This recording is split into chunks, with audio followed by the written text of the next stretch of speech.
Well, support for the Prime Minister's referendum to add another chapter to one of the 10 most enduring and successful constitutions in the world is dropping.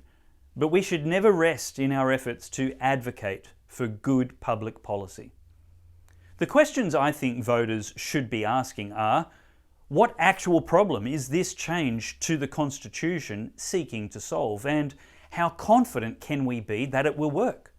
Has a similar solution been tried before and failed? Is there a better way to solve the gap in outcomes which some Aboriginals experience, mostly in remote communities? One of the most important questions progressives seem allergic to is, what are the follow-on consequences and unintended effects of making this change? Proverbs chapter 22 verse 8 says, "Do not move an ancient boundary stone which was put in place by your ancestors." Allow me to introduce the following 4 speakers, who each spoke at this week's symposium on the additional Canberra voice. Stuart Wood, AM, KC, is a barrister who has acted in the High Court of Australia on occasions. The High Court is Australia's highest legal authority and makes final decisions about matters to do with Australia's constitution. Some of the high-profile clients Stuart Woods has acted for include Professor Peter Ridd and rugby star Israel Folau.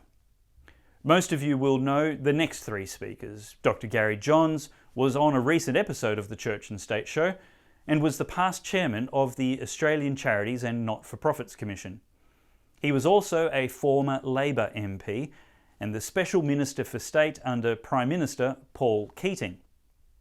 Warren Mundine was also a former Labor politician and a former national president of the Australian Labor Party. Prime Minister Tony Abbott appointed Warren as chairman of the Indigenous Advisory Council, a role which, to his credit, Prime Minister Malcolm Turnbull also appointed him to.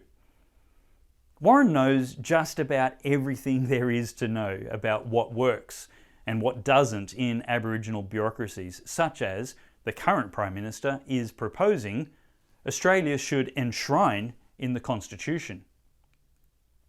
The 4th speaker, Amanda Stoker, is also a barrister and is a former federal senator for Queensland and served as the Assistant Minister to the Attorney General in the Morrison government.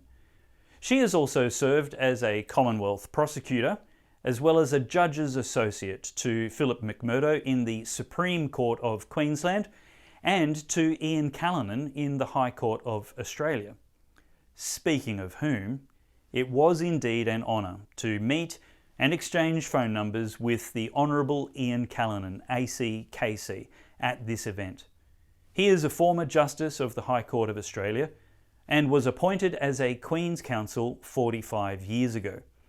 He has appeared in nearly all areas of the law and in many high-profile cases. Ian Callanan is considered a strong defender of federalism. His judgments show a strong reluctance to depart from the original intent of the Constitution, and he has expressed a clear preference for a restrained interpretation of the Constitution and for significant developments to be by way of referendum rather than judicial decision. Do not miss that one, coming up soon.